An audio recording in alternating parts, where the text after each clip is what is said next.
बेरी कोइला से मजा न आइल बाटे। देखो प्यारे में जवानी हमर जरता।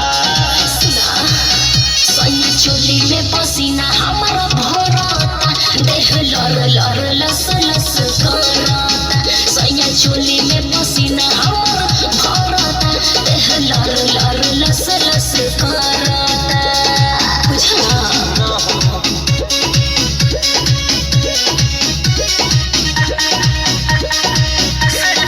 भैया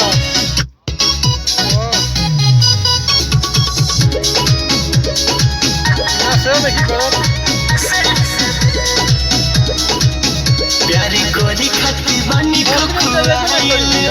अब छोड़ी दो न तू हम खाइल। फिर चाहे लयनहारा घर में जाइल। लगले में छूट जाई धधाइल। हार में जेबा आई लग जाए।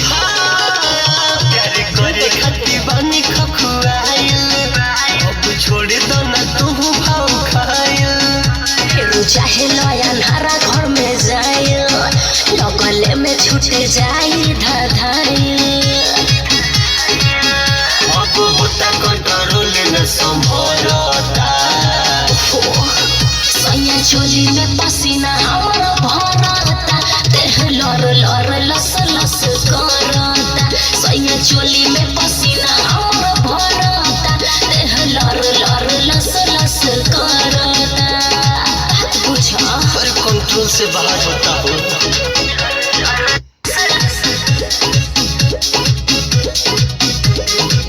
सुना मोनुआ भी रोक के न रोका। ओके गर्मी के बहाना जानी टोका। राजू सरगम बेकाबू जाने होखा। फिर केली के वाड़ी में न ठोका। ओके धोखे मन हे नानी। सुना मोनुआ भी रोक के न रोका।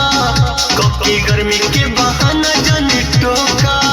राजू सरगम बेकाबू जाने होखा। अच्छा फिर केली के वाड़ी में न ठोका।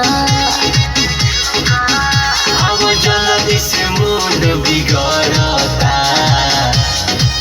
सैया चोली में पसीना हमारा भरता। देह लर लर लस लस करता। सैया चोली में पसीना हमारा भरता। देह लर लर लस लस करता। रतिये से हमरो मन गरमाइल बाटे।